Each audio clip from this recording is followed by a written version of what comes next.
ನಾವ್ರಿ ಇವತ್ತಿನ ಹಿಡಿಯೋಕೊಂದ ಅಗ್ದಿ first class ಪಲ್ಲಿ ಹಿಡಿಯೋ ಮಡಿಯೋರಿ. ಪಲ್ಲಿ ಯಾವ ರೀತಿ ತಾಳ್ಸೋದು ಅನ್ನೋದು ನೋಡ್ಕೊಂಡ್ ಬರ್ರಿ. ಇದು ಯಾವ ಪಲ್ಯ ಅಂದ್ರ ಇದು ಕ್ರಿಕ್ಷನ್ ಪಲ್ಯ ಐತ್ರಿ. ಕ್ರಿಕ್ಷನ್ ಪಲ್ಲಿ ಮನಿ ಒಳಗ್ ನಾವು ಮಾಡಕ್ ಹತ್ತಿದ್ವಿ ಅಂತ ತಿಳ್ಕೊರಿ. ಒಂದು 3-4 ಮನಿ ದಾಟಿ ಇದ್ರ ಪರಿಮಳ ಹರಡ್ತೈತ್ರಿ. ಅಷ್ಟು ಘಮ ಬಾಳ ಚಂದ ಬರ್ತೈತ್ರಿ ಇದ್ರದ್ದು. ಇಲ್ಲಿ ನೋಡ್ರಿ, ಇದು ಅಗ್ದಿ ಎಳಿ ಅಂತದು ಕ್ರಿಕ್ಷನ್ ಪಲ್ಯ ಐತ್ರಿ. ಪಲ್ಲಿ ಒಳಗ ಭಾಳ ತರ ಪಲ್ಯಗಳು ಅದಾವ್ರಿ. ಅದ್ರೊಳಗ ಈ ಪಲ್ಲಿ ತಾಳ್ಸಿದ್ವಿ ಅಂತ ತಿಳ್ಕೊರಿ, ಬೆಳ್ಳುಳ್ಳಿ ಹಾಕಿ ಭಾಳ ಅಂದ್ರ ಭಾಳ ಟೇಸ್ಟ್ ರೀ ಇದು. ಈಗ ನೋಡ್ರಿ ಇಲ್ಲಿ ಎಷ್ಟಪ್ಪ ಅಂದ್ರೆ 1 ಸೂಡ ಪಲ್ಯ ಐತ್ರಿ ಇದು. ನೋಡ್ರಿ ಈಗ ಈ ರೀತಿ ಸುವಸೆ ತೆಗೆದಿಟ್ಕೊಂಡಿದ್ದೀವ್ರಿ. ನೋಡ್ರಿ ಇದು ಹಿಂಗಿರ್ತೈತ್ರಿ ಇದು.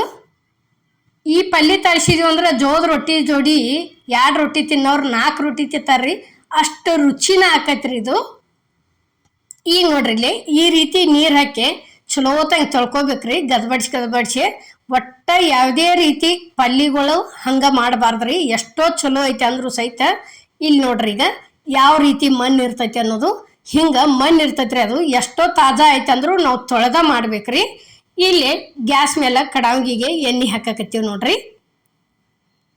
ಈಗ ಎಣ್ಣೆ ಆದಿಂದ ಇಲ್ಲಿ ಸಾಸ್ಮಿ ಹಾಕಿದೀವಿ ನೋಡ್ರಿ. ಸಾಸ್ಮಿ ಸ್ವಲ್ಪ ಹಾಕ್ಬೇಕ್ರಿ, ಭಾಳ ಹಾಕ್ಬಾರ್ದು. ಒಂದು ಈಸ ಜೀರಿಗೆ ಹಾಕಿದೀವ್ರಿ. ಜೀರಿಗೆ ಆದ ನಂತರ ಬೆಳ್ಳುಳ್ಳಿ ಹಾಕಿದೀವ್ರಿ. ಬೆಳ್ಳುಳ್ಳಿ ಒಂದು ಈಟ ಹೆಚ್ಚು ಹಾಕ್ಬೇಕ್ರಿ. ಪಲ್ಲಿಗಳಿಗೆ ತಾಳ್ಸೋದಕ್ಕಂದ್ರೆ ಒಂದು ಸ್ವಲ್ಪ ಬೆಳ್ಳುಳ್ಳಿ ಜಾಸ್ತಿ ಇರ್ಬೇಕ್ರಿ. ಖಾರ ಕಡಿಮೆ ಹಾಕ್ರಿ, ಖರೆ ಬೆಳ್ಳುಳ್ಳಿ ಜಾಸ್ತಿ ಹಾಕ್ರಿ.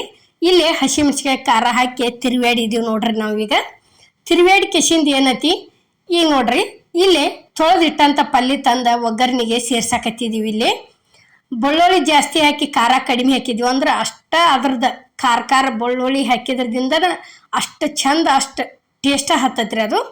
ಇಲ್ಲಿ ರುಚಿಗೆ ತಕ್ಕಷ್ಟ ಉಪ್ಪು ಹಾಕಿದೀವ್ರಿ. ಉಪ್ಪು ಹಾಕಿ ಏನೈತಿ ತಿರುವಾಡೋದು ನೋಡ್ರಿ. ಈಗ ತಿರುವಾಡೋದ್ರಿ ಪಲ್ಲಿಗಳು ಯಾವುದೋ ಪಲ್ಲಿ ತಾಳಸ್ರಿ ನೀವು ಇವತ್ತ. ಯಾಕಂದ್ರೆ ಇದೇನು ತೊಳ್ಕೊಂಡಿರ್ತೀವ್ರಲ್ಲ ಅಷ್ಟ್ರಲ್ಲೇನ ಮ್ಯಾಲ ಒಂದು ಹನಿ ನೀರು ಹಾಕಬಾರ್ದ್ರಿ. ಯಾವುದಕ್ಕೂ ತಾಳ್ಸು ಪಲ್ಲಿಗಿರಿ. ಮತ್ತು ತಾಳಸ್ತಿರ್ತೀವ್ರಲ್ಲ ಅದಕ್ಕೆ ಒಟ್ಟ ನೀರು ಹಾಕಂಗಿಲ್ಲ. ಯಾಕಂದ್ರೆ ಇದು ಏನು ಉಪ್ಪು ಸೇರ್ತೈತ್ರಿಲ್ಲ ಅದ ನೀರು ಬಿಟ್ಕೋತನ ಬರ್ತೈತ್ರಿ. ನೋಡ್ರಿ ಇಲ್ಲಿ ನಾವು ಎಷ್ಟು ನೀರು ಬಿಟ್ಟೈತಿ ಅನ್ನೋದು ನಾವು ನಿಮಗೆ ತೋರಿಸ್ತೀವ್ರಿ. ಎಲ್ಲಿ ಒಂದು ಹನಿ ನೀರು ಸೇರಿಸಿಲ್ಲ ಇದಕ್ಕೆ. ಈಗ ನೋಡ್ರಿ ಇಲ್ಲಿ ಯಾವ ರೀತಿ ನೀರು ಬಿಟ್ಟೈತಿ ಅನ್ನೋದು. ಇಷ್ಟು ನೀರು ಬಿಡ್ತೈತ್ರಿ ಇದು. ಕುದ್ದ ಇದೆಲ್ಲ ನೀರು ಹೋದ್ರೇನ ಪಲ್ಲಿ ಒಂಥರ ಭಾಳ ಅಂದ್ರೆ ಭಾಳ ರುಚಿ ಬರ್ತೈತ್ರಿ ಇದು. ಅಲ್ಲಿವರೆಗೆ ಕುದಿಸ್ಬೇಕ್ರಿ. ಇದನ್ನ ಪೂರ್ತಿ ನೀರು ಹೋಗಿ ಉದುರು ಆಗ್ಬೇಕ್ರಿ ಅದು ಪಲ್ಯ. ನೋಡ್ರಿ ಈಗ ಯಾರು ಕಂಪಲ್ಸರಿ ಒಟ್ಟ ತಾಳ್ಸು ಪಲ್ಯಕ್ಕೆ ನೀರು ಒಟ್ಟ ಹಾಕ್ಬಾರ್ದ್ರಿ. ಉಪ್ಪು ಹಾಕಿದ್ದಿಂದ ತಾನಾಗಿ ಬಿಟ್ಕೋತನ ಬರ್ತೈತ್ರಿ ಅದು ನೀರ. ನೋಡ್ರಿ ಇಲ್ಲಿ ಎಷ್ಟು ಕುದಿಯಾಕತೈತಿ ಅಷ್ಟು ನೀರ ಬಿಟ್ಕೋತ ಬರ್ತೈತ್ರಿ ಅದು. ನೋಡ್ರಿ ಈಗ 1 ಸೂಡ್ ಪಲ್ಯದ ಹೋಗಿ ಎಷ್ಟು ಆತಪ್ಪ. ಭಾಳ ಏನೋ ಪಲ್ಯ ಜಾಸ್ತಿ ತಿಂತಾರ ಅನ್ನೋರು ಏನೈತಿ ನುಸ್ತಾ ಒಬ್ರ ತಿನ್ಬೋದ್ರಿ ಇದು 1 ಸೂಡ್ ಪಲ್ಯದು.